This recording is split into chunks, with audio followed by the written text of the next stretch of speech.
Olá, alunos! Sabemos que a biosfera é a esfera da vida. E a esfera da vida, a biosfera, ela se divide em três esferas. A litosfera, a esfera das rochas e dos solos. A hidrosfera, que é a esfera das águas. E a atmosfera, que é a esfera dos gases. Nessa aula, nós vamos estudar a hidrosfera, que é a esfera das águas, ou seja, todas as águas do planeta compõem a hidrosfera, água dos mares, águas dos rios, águas dos lagos. Bom, como eu já disse, a hidrosfera é o conjunto das águas do planeta.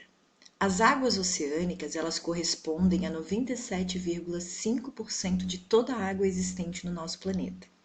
E essa água está concentrada nos oceanos e nos mares.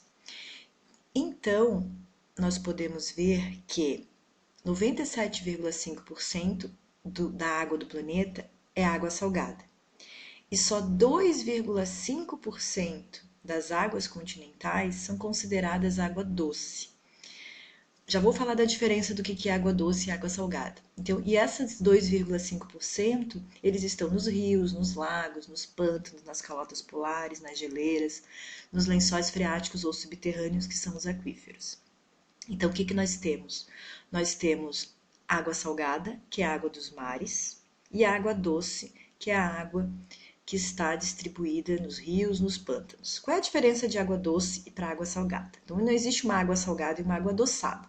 O que eu tenho? Uma água com mais quantidade de sais e uma água com menos quantidade de sais. A água do mar, ela tem uma alta quantidade de sais minerais, de sais.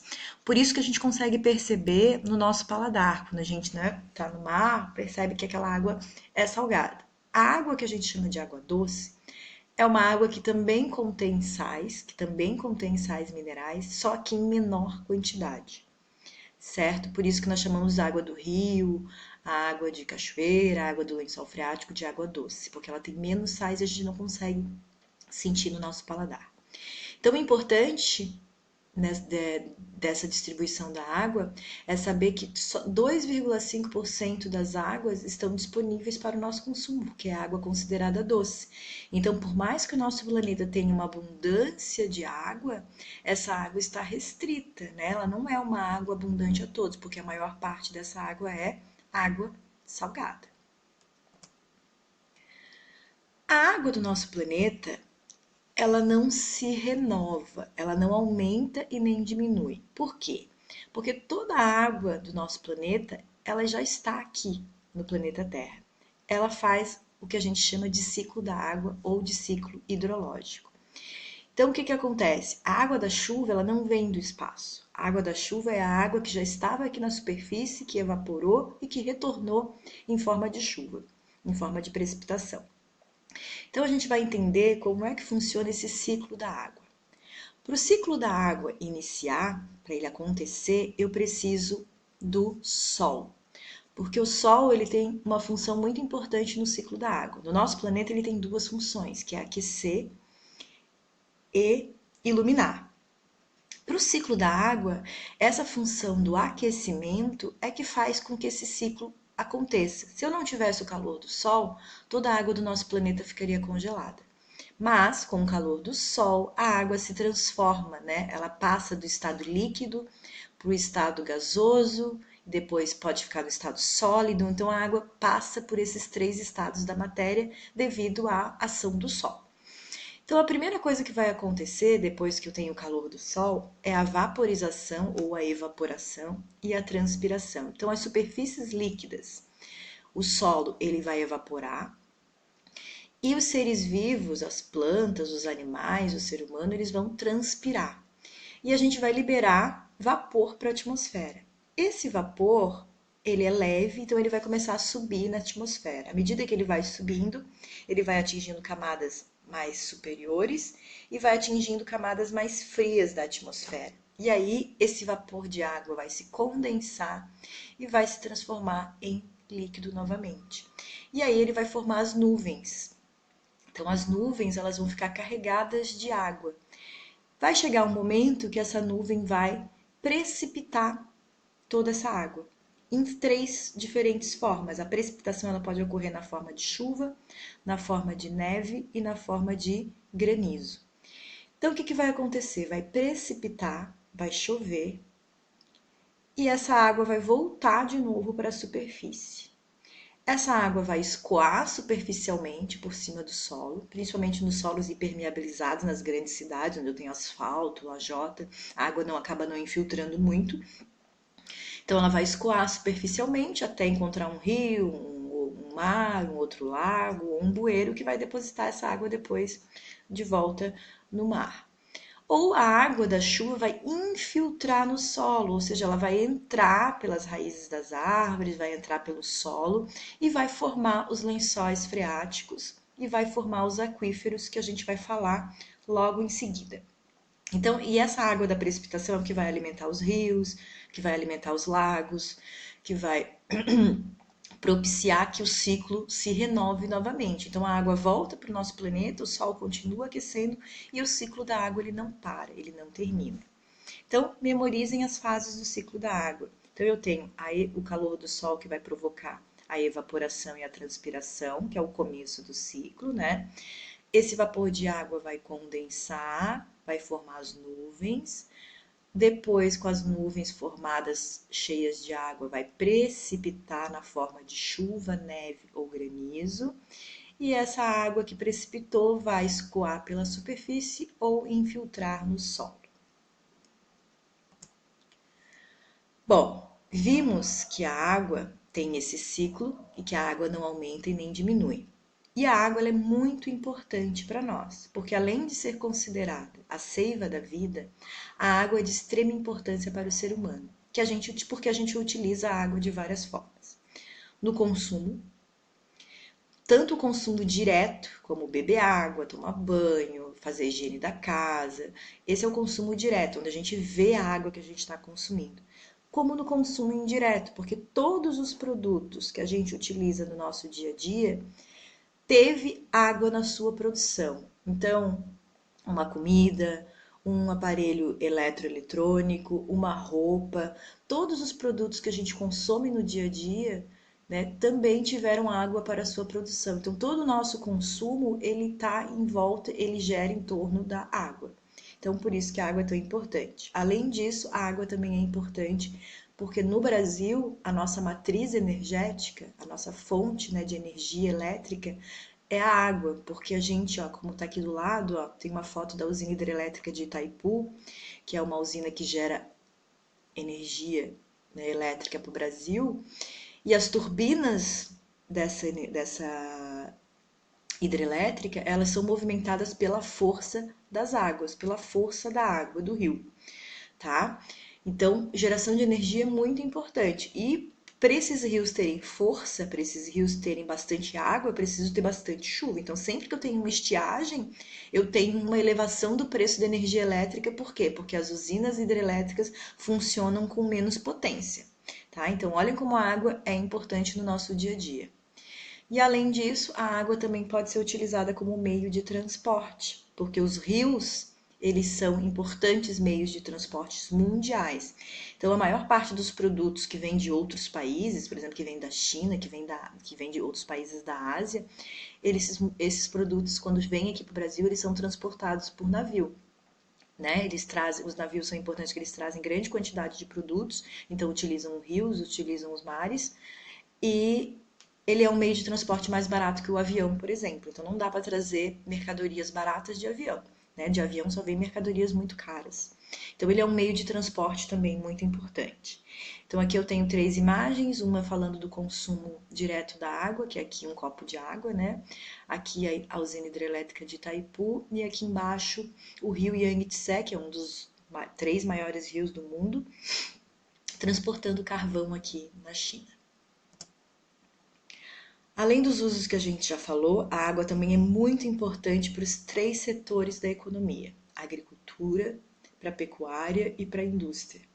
Então, para a agricultura, porque a água é utilizada na irrigação das plantas, né, das comestíveis ou não.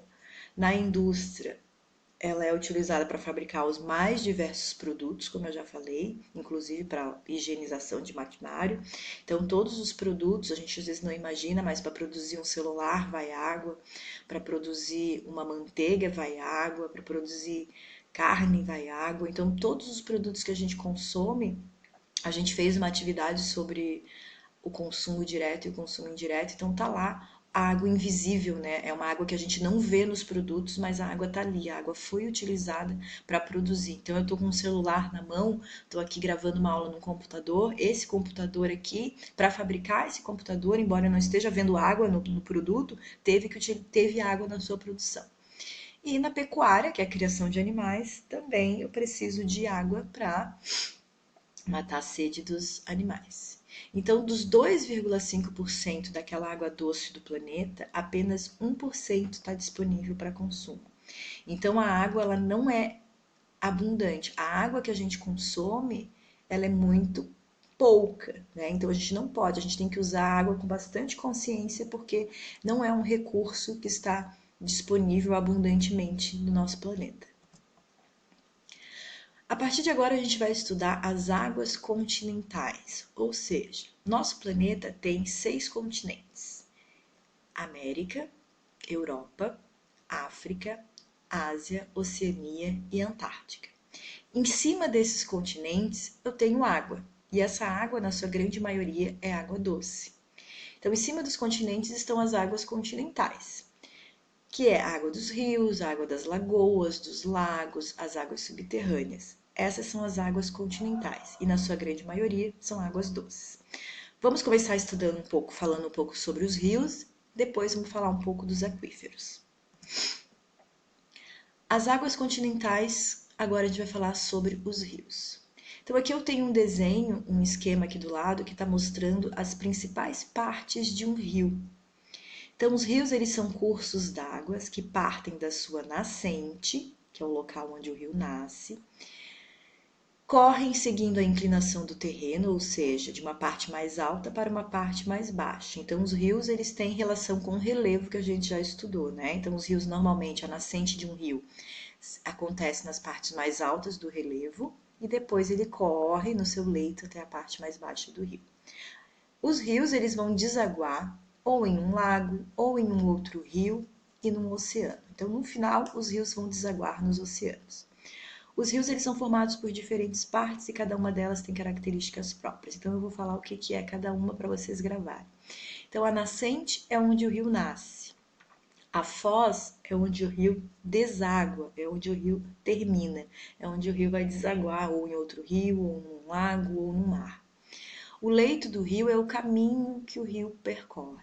E normalmente os rios eles têm afluentes e subafluentes. O que é um afluente? É um rio menor que se liga ao rio principal. E o subafluente é um rio menor que o afluente, que vai se ligar a um afluente que depois vai se ligar a um rio principal. Então memorizem essas partes do rio, principalmente nascente e foz, que é o mais importante nesse caso. Nascente é onde o rio nasce e foz é onde o rio deságua, onde o rio termina. Com relação às nascentes, existem 2 tipos de nascentes, né? As nascentes, elas geralmente são de fontes naturais, elas surgem de lençóis freáticos, que são alimentados pelas águas das chuvas, como nós já vimos ali com relação ao ciclo da água. Eu tenho rios que são lacustres, que têm origem em lagos. Aqui nessa imagem eu tenho 2 fotos de 2 rios que têm origens diferentes. A primeira mostra ali a ponte sobre o Rio Paraná, e o Rio Paraná ele surge das águas subterrâneas, ele surge de um aquífero, que é o aquífero Guarani, que eu vou falar depois. Já o Rio Nilo, que é o segundo maior rio do mundo, porque o primeiro é o Rio Amazonas, ele nasce num lago. Então, o Rio Nilo ele é um rio lacustre, é um rio que nasce no Lago Vitória, na África. Com relação à foz, existem dois tipos de foz: a foz em estuário e a foz em delta. A foz em estuário é quando o rio deságua diretamente no mar, que é o que está mostrando aqui nessa imagem, nessa segunda imagem aqui do lado, né, que é o Rio da Prata. A foz em delta é aquela que o rio se divide em vários rios menores antes de desaguar no mar, que é o que acontece com o rio Amazonas. Aqui no sul a gente não tem foz em delta. Normalmente a foz é em delta é quando o rio corre lentamente, né? Porque o rio Amazonas ele é um rio de planície, então ele corre lentamente e forma esses deltas. Os nossos rios, que são de planaltos, normalmente ele não faz essa foz em delta. Essa parte é bem importante. Anotem aí no caderno de vocês, porque vai ser importante para a atividade. Da mesma forma do ciclo, as fases do ciclo da água. Regime dos rios. Os rios eles podem ser de dois tipos. Os rios permanentes, que são os rios que não secam nos períodos de estiagem. Eles vão sempre manter um volume de água, às vezes maior, às vezes menor, mas eles nunca vão ficar totalmente secos. Já os rios intermitentes já é diferente. Os rios intermitentes são rios que secam durante os períodos de estiagem, né? São rios que no momento que eu tenho uma escassez de chuva, o rio ele vai secando, secando, secando até que eu tenha só um fiozinho de água ou praticamente nada. E aqui na imagem eu tenho duas fotos de dois rios. Um é o Rio São Francisco, que é um exemplo de rio perene do Brasil, que é um rio muito importante para a região nordeste do Brasil. Ele nasce no estado de Minas Gerais, mas ele ele atravessa boa parte do nordeste brasileiro. Esse rio, ele é um rio permanente, ou seja, ele não seca, e esse rio ele foi usado num projeto grandioso de irrigação no Brasil, que levou água para as regiões mais áridas, mais secas da região Nordeste, que foi a transposição do Rio São Francisco. Então, eles criaram afluentes e subafluentes artificiais desse rio para levar água em locais onde onde não tinha água, onde eu não tinha rios permanentes. Então, levou água para uma região seca do Nordeste. Isso foi muito importante para a sobrevivência das pessoas, para a sobrevivência dos animais e para o crescimento econômico daquela região. Aqui ao lado eu já tenho uma cena típica do sertão nordestino, que é um rio temporário, é um rio que seca, né? Então, sem chuva, o que aconteceu com esse rio? O rio secou e aí aparece esse solo rachado, que é uma característica do sertão da região nordeste do Brasil. Com relação ao relevo, os rios eles podem ser chamados de rio de planície e de rios de planalto. Por que rio de planície? Porque ele corre numa área mais plana. Esses rios de planície, eles têm uma função importante que é a fácil navegação, porque como ele é um rio plano, é fácil utilizar para navegação. Então, na região norte do Brasil, onde eu tenho muitos rios de planície, lá eu tenho uma navegação por rios, né? Lá para lá na região norte, os rios são as estradas, né? Eles utilizam os rios como se fossem estradas. Então, os barcos levam as pessoas de um lugar para o outro através do rio. Então, o rio para eles é como se fossem as estradas para nós. E lá, como o rio é em planície, eles utilizam, né, largamente em toda a região. Nós já vivemos numa área onde os rios são mais de planalto, e os rios de planalto eles já têm uma outra função. Então, como eles possuem, os rios de planalto, desníveis muito acentuados, em alguns casos inclinação muito abrupta, com cachoeiras, eles só são navegáveis em pontos bem específicos, mas a importância desses rios de planalto é que têm um grande potencial hidrelétrico. Por exemplo, né, como eu já mostrei na outra imagem ali da geração de energia através de Itaipu, uma usina hidrelétrica, os rios de Planalto, como eles correm, a água ela corre muito rápido, então ele tem uma grande velocidade, tem muita força esse rio, então ele movimenta as turbinas, né, as hélices das usinas hidrelétricas. Então aqui eu tenho uma vista aérea de um rio aqui na Amazônia Equatorial e aqui o Rio Iguaçu, né? A imagem aqui mostra as cataratas do Iguaçu na divisa da Argentina com o Brasil, onde existe nesse percurso desse rio aqui, 5 usinas hidrelétricas, entre elas a Itaipu, tá? Então, os rios de Planalto, eles são muito importantes para a geração de energia. Bom, falamos das características dos rios e agora vamos falar um pouco dos aquíferos. Como que surge um aquífero? Como que eu tenho água dentro da terra? Como que eu tenho água subterrânea? Como que essa água fica lá? Como que essa água se acumula dentro da terra? Então, o que que acontece? Para ter um aquífero, gravem bem, eu preciso ter água da chuva, que vai infiltrar no solo. E eu preciso ter, então o que acontece com essa água da chuva? A água da chuva ela vai infiltrar nesse solo, ela vai passar essa primeira camada, que é a camada de solo, e aí eu preciso encontrar uma rocha porosa, que é uma rocha permeável, certo? Que é uma rocha que ela não é uma rocha lisa, ela é uma rocha que permite que a água, né, que normalmente é um arenito, né, um basalto, são rochas que permitem que é o arenito, né? Basalto não, o arenito, que é uma rocha que vai permitir que a água comece a acumular. Então vai chover, a água vai infiltrar no solo e vai encontrar essa rocha permeável. Essa rocha mais arenosa, essa rocha mais porosa que vai acumular água e a água vai ficar retida aqui. E embaixo dessa rocha permeável, vai ter um outro tipo de rocha que vai formar como se fosse uma barreira, que vai segurar a água, que vai reter, que é a rocha impermeável. Por exemplo, um granito. Então aqui eu tenho a rocha porosa, depois eu tenho uma rocha impermeável, que vai fazer com que a água fique confinada ali dentro do aquífero. Então eu tenho os lençóis subterrâneos ou os aquíferos, que nada mais é do que água doce que fica confinada porque eu tenho o quê?